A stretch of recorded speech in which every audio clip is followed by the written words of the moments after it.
Hi, I'm Rob Price, and I'm talking to CEOs about AI. Welcome to Futurize.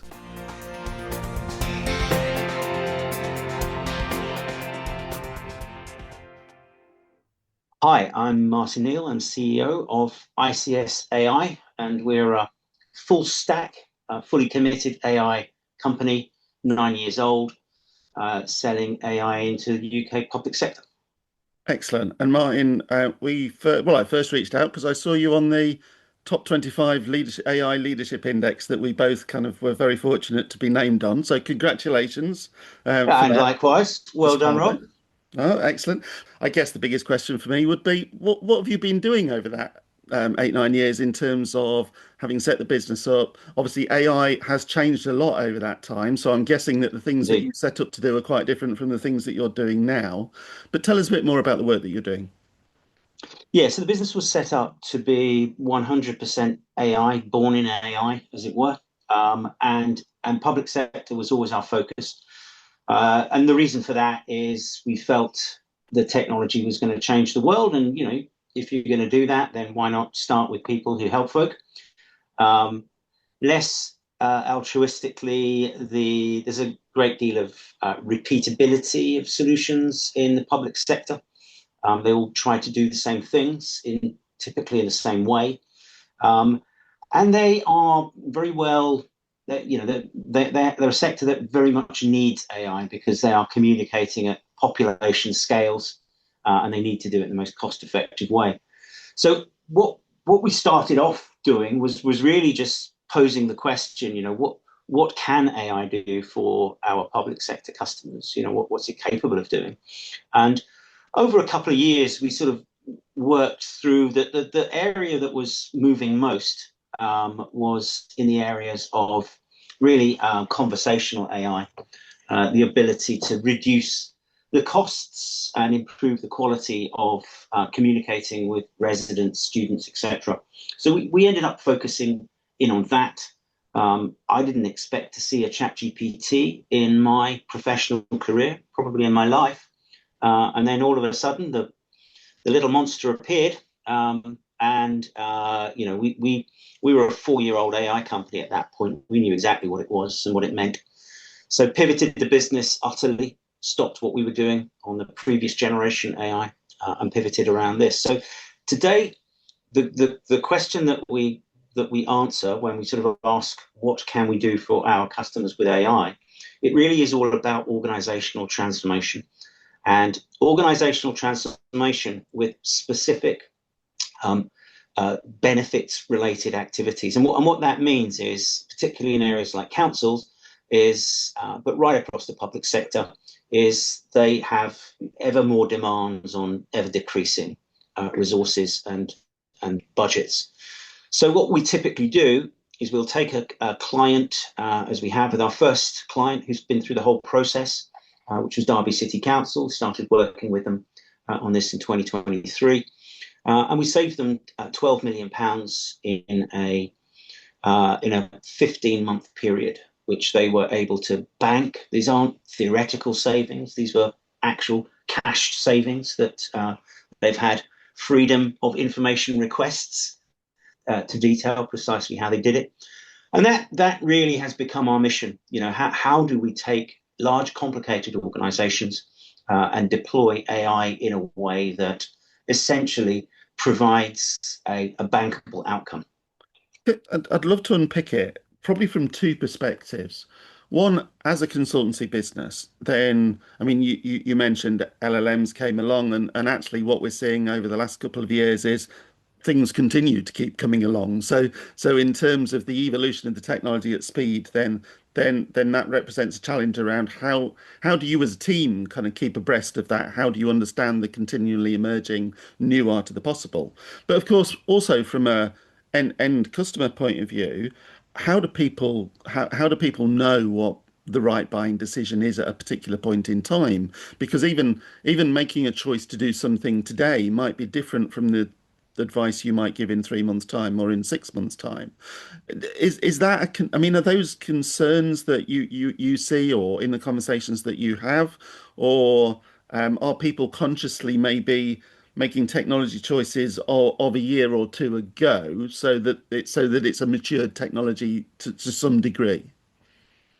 Yeah, I think that the problems are consistent if the technology is. So, they're all facing the same problems. And so as long as you're problem centric, then you're essentially aligned to what's important to the customer. We basically deal with it in two ways. Uh, and that is, we establish what their ambition is from their project. Um, and and typically their ambition will be for typically a council, it will be a saving. It will be we've got to take 10, 15 million pounds out of the business in the next 12 months. Um, and if that's the case, and it often is, it's a question of, well, what are the candidate areas? What could you possibly do that in? You can't do that in parks. Um, so you very quickly identify the sort of candidate areas, and this is the sort of first part of it, is we work with them to establish an AI target operating model.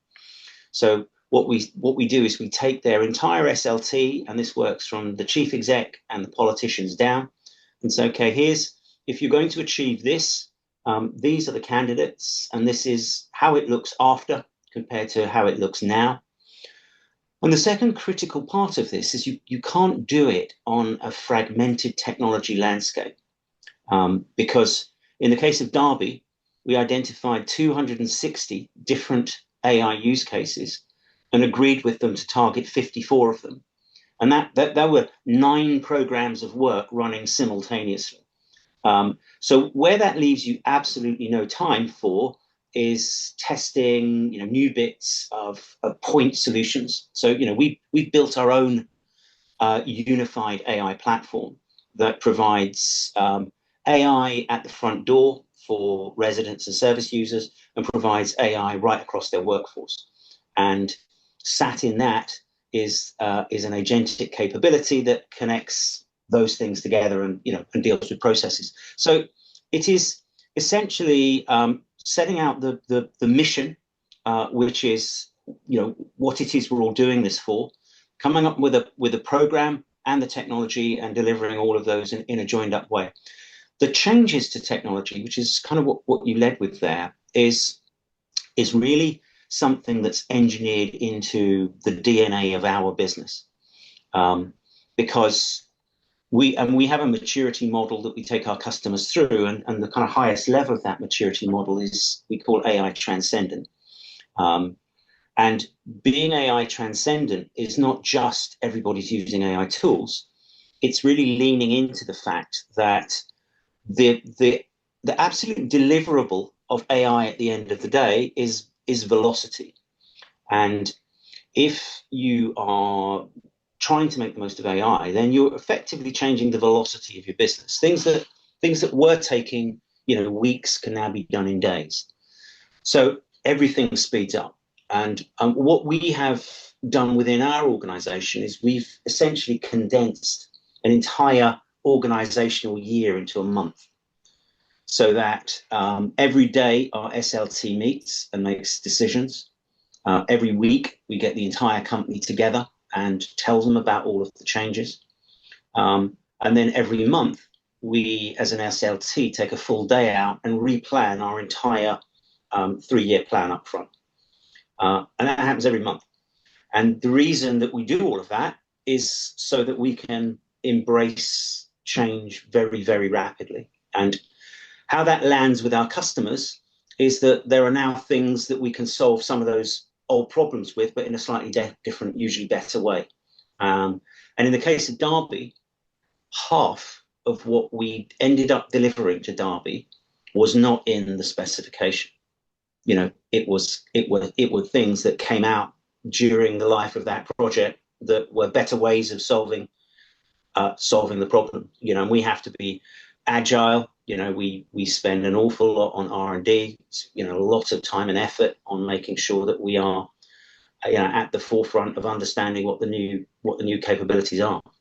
I think that's one of the key things I always talk about is having I mean, I've had the conversation on the podcast before. People have talked about the need for curious minds, people who play kind of so have grabbed the latest thing from whoever. They've gone beyond Claude Code to Claude Cowork to Claude Designer, etc. So they just know what's out there, and that's not saying that things are right or wrong. It's just that at least they've got that practical experience from having touched it. There's a whole bunch of things that I hear in the market that I don't think are necessarily right or wrong. They're all things that we all just have perspectives on, and I'd be interested, based on your experience of the work that you've done in Derby or indeed kind of elsewhere, how you look at those. So for example, I hear what we're looking for in terms of use cases, mundane, repeatable processes, which being open, I think that underplays kind of the art of the possible. But how about that as a kind of starter in terms of true, false? Kind of what's your view on that? Yeah, we sort of fundamentally rebel against that. And I think that notion is very much the kind of industry norm. It's find a thing, get it successful, and grow from there. And I think that's perpetuated by vendors who just have a thing. Um, Basically, if all you have is a thing, then then that's how you're going to sell it, right? The thing is that doesn't bring about organizational change. What it brings about is point solutions. And what we had to do at Derby, they literally would have gone bust had they not saved that money. It was as simple as that. Um, and when the stakes are as high as that, you really have to go. You take the client on a journey essentially that says it's not one use case. It's as many use cases as is required in order to achieve this objective. Yeah, So that is fundamentally what drives everything. yeah, What are the candidates, and then what you're doing with AI is saying, okay, well, most of this is being done for the very first time anywhere, and we're dealing with very, very sensitive areas. We've put AI into children's social care, we put AI into adult social care. We have AI in the loop on those things. yeah. So it requires you to be brave. And it requires you to really, necessity being the mother of invention. I guess that's kind of what's driven it. And there's another one that I hear all the time, which is relevant to all of those things that you've just described there, which is make sure all your data's right before you do anything. Thoughts on that? That's a classic, isn't it? That's that's a classic. The truth is, again, no. And provably no. We've done huge projects in lots of different organizations who have exactly the same mess of data that everybody has. And a mess of data is the norm. It's not an exception. Um, and so, AI, what we found with AI is that it has some fantastic capabilities to solve data problems that would have been more or less insurmountable.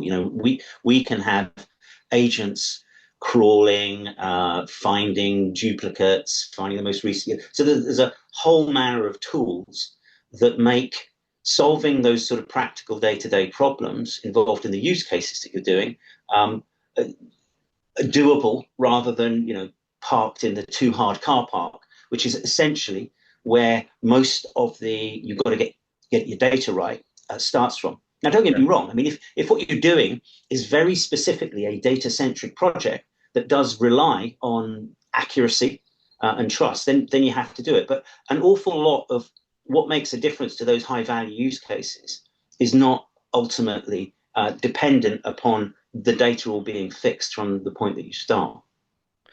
Yeah, I mean it's a bit like you said, isn't it? In terms of if you're selling a product, then you're selling the product, and if you're selling data services, then of course the data all needs to be right. As Yeah. as a physio once said to me, "What do you expect the surgeon to have told you?" kind of thing. So let's go back to the Derby piece though, because I think one of the things that I'm always fascinated about is adoption. Because there is, I mean, I've operated in a business where run a business where people were fearful around automation because they were concerned about the impact on their jobs. or indeed that it was just so different, so alien to them in terms of their day-to-day work processes. How have you found the adoption process? Because kind of what you're talking about is something at scale, and that's really interesting. Yeah, it's been surprisingly good. We've all been very surprised by how good it's been. And I think a lot of that is driven by the fact that just working with AI is actually pretty positive. Most technology, you're kind of forced to use it, and it's disappointing and difficult. You've got to be trained. Um, Using AI is often not that user experience. So I think we're fortunate in being able to deal with technology that is actually fun to use. Um, but at the top end, we've had very little pushback, and we're doing this now across many councils. One that we're just running the initial workshops with at the moment. We had 270 people in the council turn up to one of the workshops. And, That is and amazing. it's absolutely amazing, and they are, and they're doing it because they're really excited by it. So I think in their roles, people are, they're frustrated by being underinvested in, and I think what we're doing, our delivery on this is AI for all. So every member of our council's workforce get access to their own AI. Everybody. And we obviously deliver it and price it in a way that makes that possible. So no one's left behind. When you then look at, okay, well, what of the potential of the audience of potential users, what was the adoption like? And it basically falls into two groups for us because we deal with both front door and back office. So as far as residents' use of AI is concerned, and it's a bit of a mixed bag, depending upon what channel it is. If you've called a council, you've already made a decision that you want to talk to someone, and if an AI is there, it's not going to be, oh great, there's an AI instead. It's going to be, I really wanted to talk to someone, particularly if you don't trust the AI. So you've got to overcome that, and the adoption of that, and our platform, this Gen AI version of our platform works fantastically well. And any of your listeners, I would suggest ring Derby City Council's main number, and have a try, have a play with it. I hear some great stories about people, trying to catch it out, and it does really well. So you'll see from that the experience is actually pretty positive. The As far as the internal workload is concerned, we have positive feedback. We've got about 25% of the Derby entire workforce of 4,000 people are regularly using it, and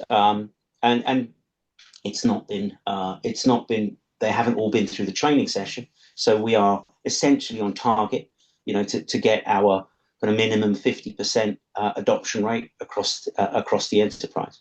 I'm reminded of one of my guests on a previous episode and when I said to him, why did you do it? Why did you do it, Steve, in terms of implementing AI across the business? And he said, to make my people incredible. So it kind of feels as though actually that's the experience that you're describing. It's how do I kind of create a set of tools that people find useful and therefore want to use because it Mm. enables them to do their job more effectively or to reduce strain on their job, kind of if it's things like call handling and things like that. Is that fair?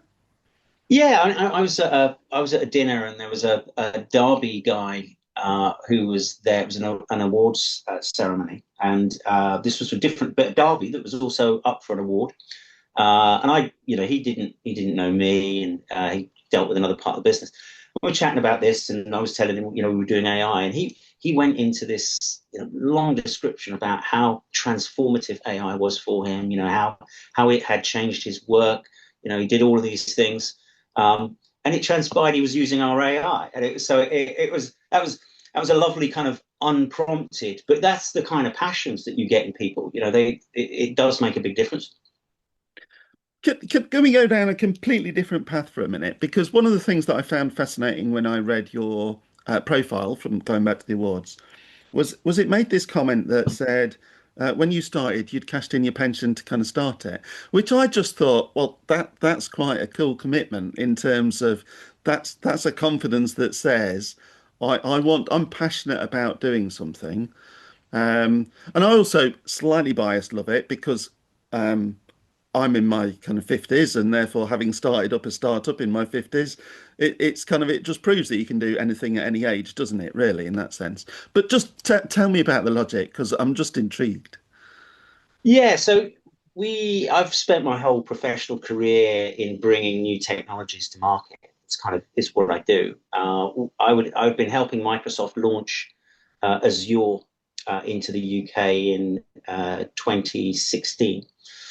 And part of Azure was the first wave of cognitive services, first AI you could really get your hands on. So, we were driving that into the market. And I'd always been passionate about the potential for AI. And what I saw with that was essentially the hyper vendors commoditizing intelligence. Prior to that, if you wanted artificial intelligence in any form, it cost you millions, and it would be, a slow and unpleasant exercise. There was very little of it out there. All of a sudden, it's now pennies. So whenever you get to a point in a market where technology has been commoditized to that extent, as long as it's good technology, adoption becomes a foregone conclusion. So for me at that point, it was 2016. It was okay. This is starting.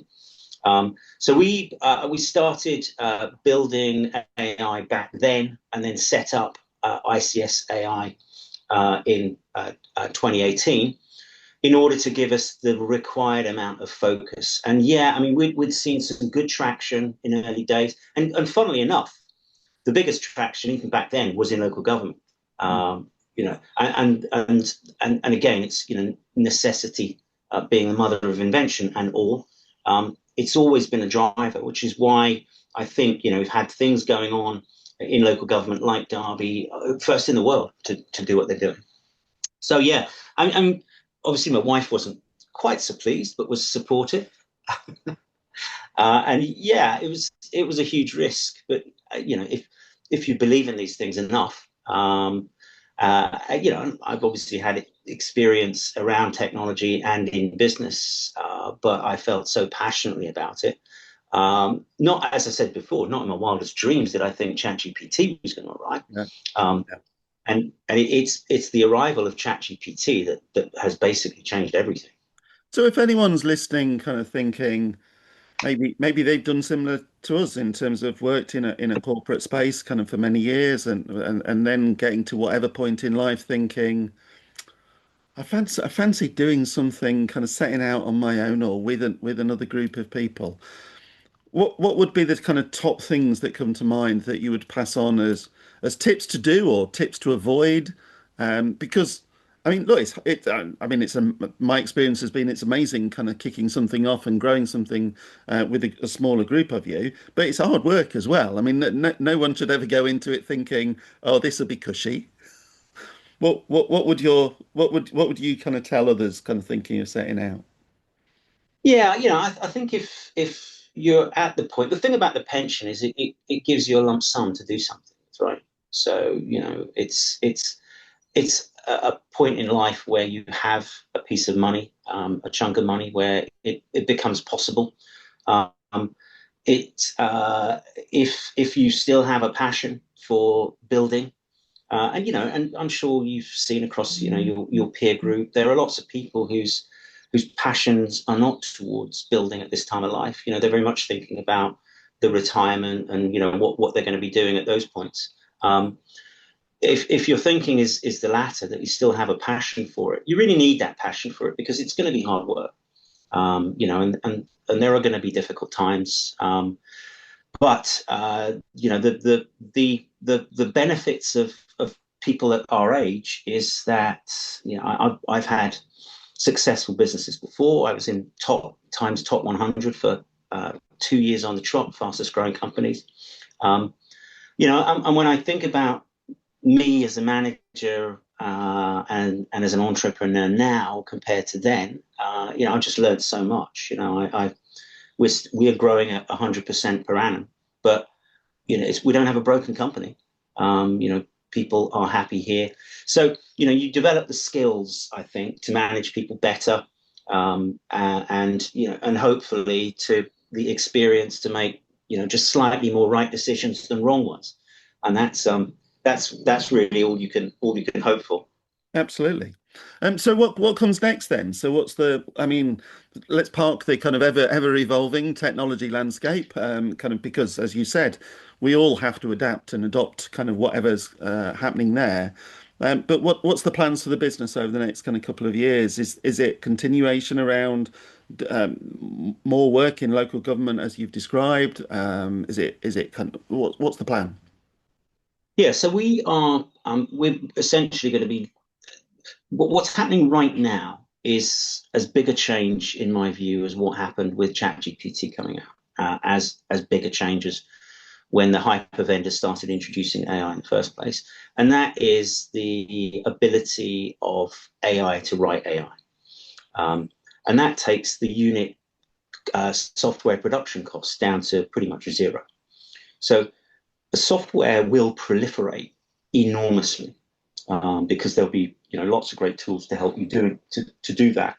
And the traditional values that you have as an organization around charging for software start to become threatened when people can create that software themselves or some version of it at a lower price point. So our focus on that is twofold, really. One is that we're leaning very heavily into transformations, and we already provide a guarantee to our customers of a level of savings from our transformation. So we provide a £5 million guarantee, in fact, for a typical council.